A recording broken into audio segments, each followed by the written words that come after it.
Columbia, South Carolina, AP, a deputy in South Carolina whose police van was swept away by floodwaters in the aftermath of Hurricane Florence, drowning two women seeking mental health treatment trapped in a cage in the back, was sentenced Thursday to 18 years in prison.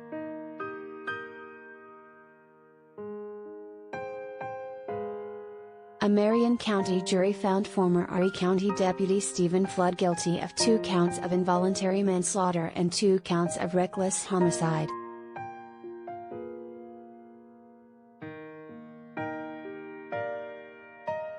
Judges ordered Wendy Newton, 45, and Nicolette Green, 43, to be involuntarily committed the day they died in September 2018, but their families said they were not violent.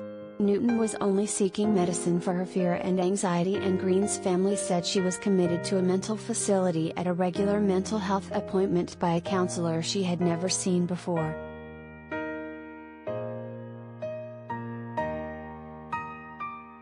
Flood, 69, was sentenced about 30 minutes after the verdict and after several relatives of the women said his decision to press forward with the shortest route left an impossible to fix hole in their lives.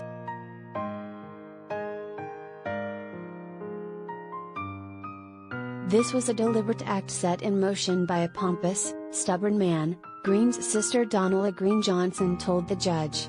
He abused the trust my sister, Nikki, Wendy and the state of South Carolina entrusted him with. And for what? To save time.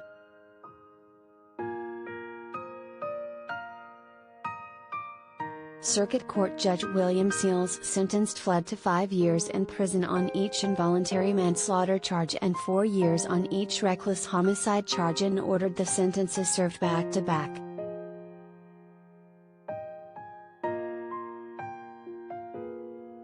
The floodwaters swept the police van off its wheels in September 2018 and pinned it against a guardrail, preventing the women from being able to get out the sliding door they used to enter the van. Flood and a deputy with him did not have a key to a second door, and there was no emergency escape hatch, according to testimony from the trial streamed by WMBF-TV.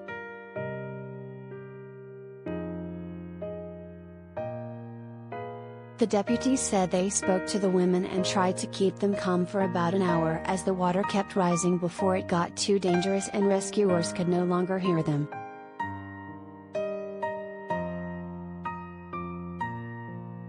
How awful must that have been to sit there and wait for your own death, Solicitor Ed Clements said in his closing argument Thursday.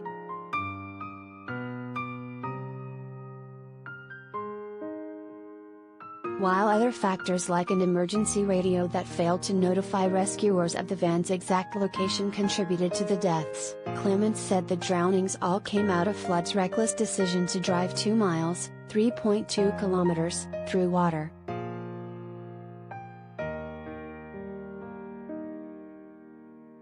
National Guard troops put up barricades on U.S. Highway 76 just outside Nichols, but Flood drove around them after briefly talking to the soldiers.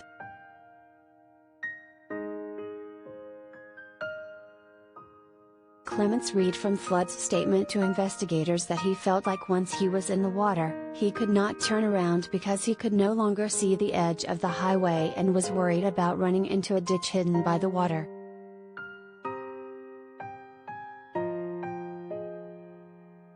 Maybe it wounded his pride or stubbornness.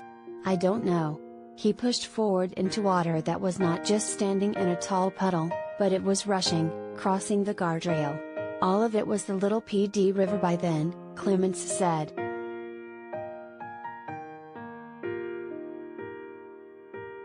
Flood's lawyer said while it was a terrible tragedy, others were trying to unfairly blame just the former deputy instead of the equipment problems, the troops that waved them around the barricades and supervisors who knew dangerous flooding was starting and sent him even though taking the women to the mental health facilities was not an emergency.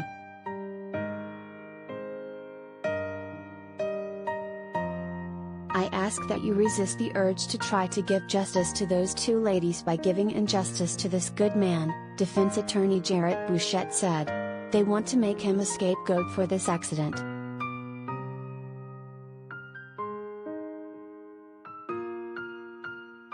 Flood did not testify, but before he was sentenced told the judge he tried everything he could to keep the women calm as the waters rose and help was slow to arrive.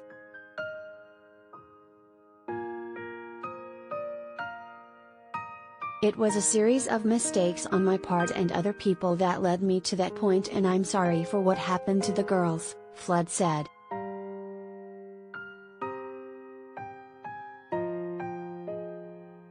Flood and the deputy with him, Joshua Bishop, were eventually rescued from the top of the transport van, authorities said. Bishop will stand trial for 2 counts of involuntary manslaughter at a later date.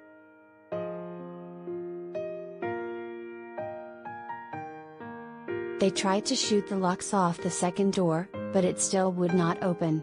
The delay in getting help was costly too.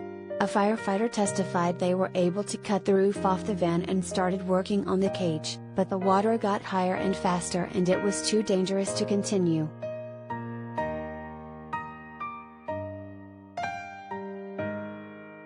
Newton's son Charles said he hated that Flood had to learn to follow the rules and use common sense at such a steep price.